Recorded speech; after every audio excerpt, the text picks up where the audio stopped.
అందరికీ నమస్కారము. నా పేరు అనిల్ కుమార్ నా పేరు అనిల్ కుమార్. ఇదే బిల్లూరు యువకుడు. ఈ యొక్క గట్టి మీద ఈ పొద్దు జనాలందరూ ఈ రకంగా ఇక్కడ వచ్చి సంతోషంగా ఉండి పూజలు కార్యక్రమాలు చేసుకొని పోతున్నారంటే దానికి కారకులు కోడూరు రామ్మూర్తి స్వామి వాళ్ళు ఎక్కడో ఆస్ట్రేలియాలో ఉండ్రి. వాళ్ళు మన ఇక్కడ గట్టిపైకి రావాలంటే జనాలందరూ భయపడతా ఉంటారు. ఇక్కడ ఉండే పరిస్థితి, ఇక్కడ ఉండే గుట్టపైన దేవస్థానం అంటే వచ్చాక భయపడతా ఉంటారు.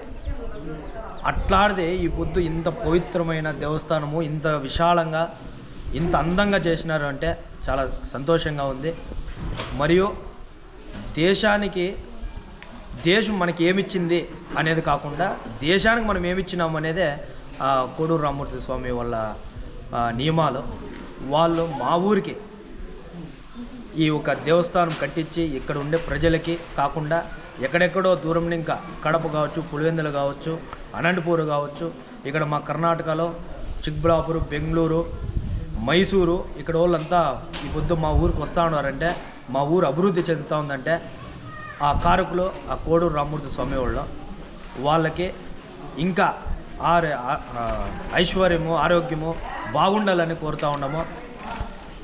ఈ యొక్క దేవస్థానంని ఇంత రూపకల్పలో చేయనట్ల మా కోడూరు రామ్మూర్తి స్వామి వాళ్ళకి ధన్యవాదాలు చేస్తున్నాము. ఇంత బాగా ఇక్కడ వచ్చి ఒక 4-5 దినాలు ఉండే అట్లా ప్లేస్ ఇది. ఎక్కడెక్కడో నుంచి వచ్చి ఇక్కడ ఉంటారు, స్టే అవుతూ ఉంటారు.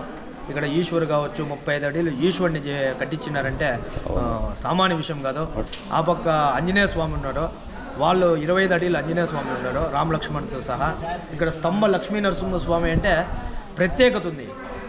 ఇక్కడ స్తంభం పుట్టిండేది, మనమేం పెట్టిండేది కాదు, పుట్టిండేది. ఆ స్వామి వాళ్ళు మనకు ఒక కృపకే పాత్రలయ్యి మనము ఆ స్వామి వాళ్ళు ఇంత బాగా చేసిండారంటే ఆ స్వామి వాళ్ళకి ధన్యవాదాలు చేస్తాము. కోడూరు రామ్మూర్తి స్వామి వాళ్ళకి ధన్యవాదాలు చేస్తాను. అంటే మీ ఊరికే ఇది దీనివల్ల పేరు వచ్చింది. ఈ గట్టిపై నుంచి ఇక్కడ ఉంది దేవస్థానం అంటే మా ఊరికి ఎవరు వచ్చేవాళ్ళు కాదు. అదే టూరిస్టులు ఎవరు వస్తారా, అదే మా ఊరికి వచ్చేవాళ్ళు కాదు. ఇక్కడ దేవస్థానం ఉంది అని కాబట్టి పక్కన రాష్ట్రాల నుంచి, పక్కన ఊర్ల నుంచి, పక్కన జిల్లాల నుంచి, తాలూకుల నుంచి మా ఊరికి వస్తూ ఉన్నారు. అంటే గొప్ప పేరు వస్తుంది. గొప్ప పేరు ఆ కోడూరు రామ్మూర్తి స్వామి నుంచినే మాకు ఒక గొప్ప పేరు. బిల్లూరు అంటే ఇప్పుడు యాడైనా తెలుస్తుంది. అంతకుముందు బిల్లూరు అంటే యాడ బెల్లూరు అంటా ఉంటారు. మాకు కర్ణాటకలో బెల్లూరు అని ఉంది. బిల్లూరు అంటే బెల్లూరు అంటా ఉంటారు. ఎలాంటి అది ఫేమస్. ఇప్పుడు బిల్లూరు అంటే ఖచ్చితంగా అక్కడ కూడా బెల్లూరు అంటే బిల్లూరు అంటారు. ఆ రకంగా మాకు కోడూరు రామ్మూర్తి స్వామి వాళ్ళు మా ఊరికి సహాయం చేసినారు. అభివృద్ధి దేవస్థానం అంటే ఎంత చక్కగా ఉందంటే అంత నీట్గా ఉంది. ఇక్కడ భక్తాదులు విశేషంగా వేలల్లో వచ్చారు ఈ పొద్దు. ఇక్కడ వైకుంఠ ఏకాదశికి అంటే మా తాలూకులోనే అద్దూరిగా నడిచిందంటే మాకు చాలా ఆనందంగా ఉంది, సంతోషంగా ఉంది.